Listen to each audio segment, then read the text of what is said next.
Welcome back to your Feel Good Breakfast Show. We're exploring all things to do with health on this Tuesday. And as the leaves fall and the days grow shorter, many South Africans are finding themselves unusually fatigued, low on energy, or even emotionally flat, often chalking it up to the winter blues. For Have you heard of that one? Yeah, I think I'm feeling it at the moment. I just feel sad all the time.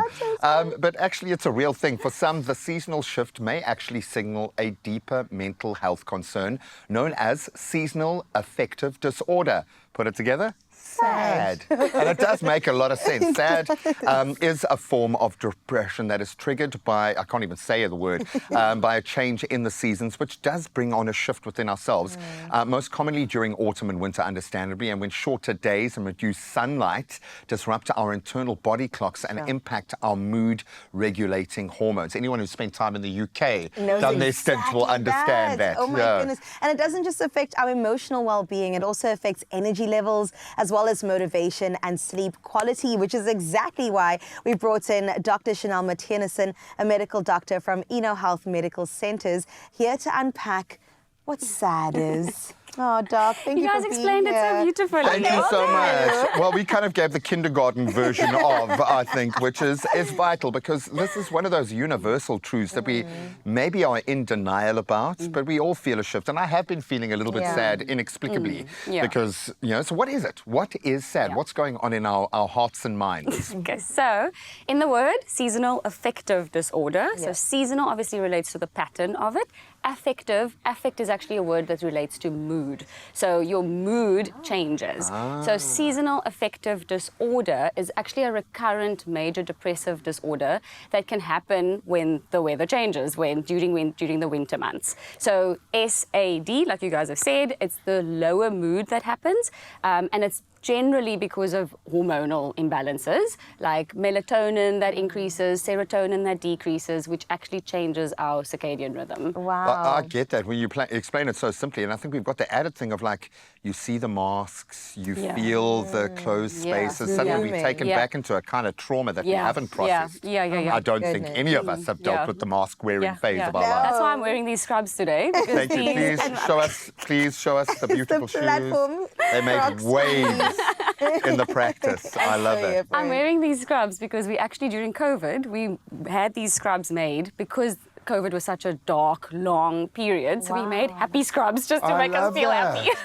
I'm here for the happy scrubs. Okay, I don't want to oversimplify it, but I will say that when it is overcast outside, I do feel some type of way. When the sun is out, I'm my best self. So does sunlight actually impact us in any sort of medical way? Yes, it does. So it obviously increases the vitamin D levels, but also the sunlight, with darker days, your melatonin increases because that is stimulated by darkness. So the more melatonin, the more tired, the more fatigued, the more lethargy you feel. And then sunlight actually has been shown to decrease serotonin. And serotonin, like I said, is the hormone to regulate your mood. So it definitely plays a role. And then we start pressing the dopamine button, streaming things and eating things that we shouldn't, just to get that quick fix. So that being said, what is the right fix to battle sad? How do we offset? Is it chocolate?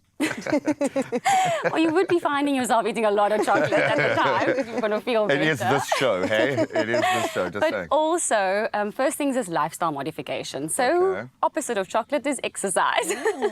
Get outside, walk, yoga, just mindfulness, move your body. And then, like, I'm a big believer in looking good and feeling good. So that cognitive behavioral therapy, like what you think, what you behave. It is a form of therapy, 100%. So I literally would dress up and wear my bright scrubs. And the happy. So definitely there's environmental changes. So in your house, you can actually just make things more airy, open, lighter bedding, just area. But then there are things that you need to speak to your doctor about. So there are medications that we can prescribe, which would be antidepressants, which are called selective serotonin reuptake inhibitors, because like the serotonin imbalance, it regulates that. Sorry, and the idea would be a short-term use of those during those for months. this period. Yeah, during those months, but also to start it before it even happens. So the trick is actually to start it a little bit earlier and then go into it so that you're already set into it. So usually around for South Africa, it would be like May to August-ish. And also, so that would be the pharmacotherapy. We can also prescribe vitamin D supplementation. Yeah. So, because you're not getting so much vitamin D with sunlight, you can actually, it's not just the normal daily vitamin D, we actually need to prescribe like once a week, 50,000 international units. Boom. Once a week for 3 months. Wow. And that actually makes a big difference.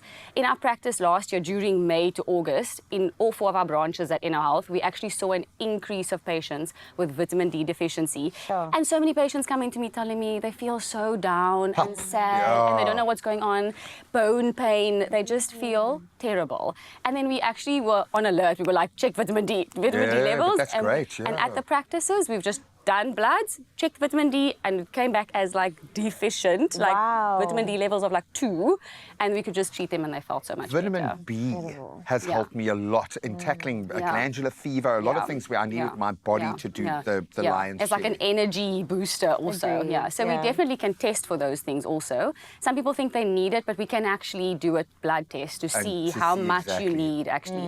The other forms of treatment would be light therapy. That's been a big one recently. It's actually one of the first line ones, but it's a specific light therapy. So it's 10,000 lux light box that you need to do early in the morning for 20 to 60 minutes, and you can actually just sit there with your light. And that's probably the sun. sun on Camps Bay or Llandudno by some sick twist of fate. I'm just thinking, no, you need to seek the advice and the help of a professional when we start drifting into the more extreme spaces.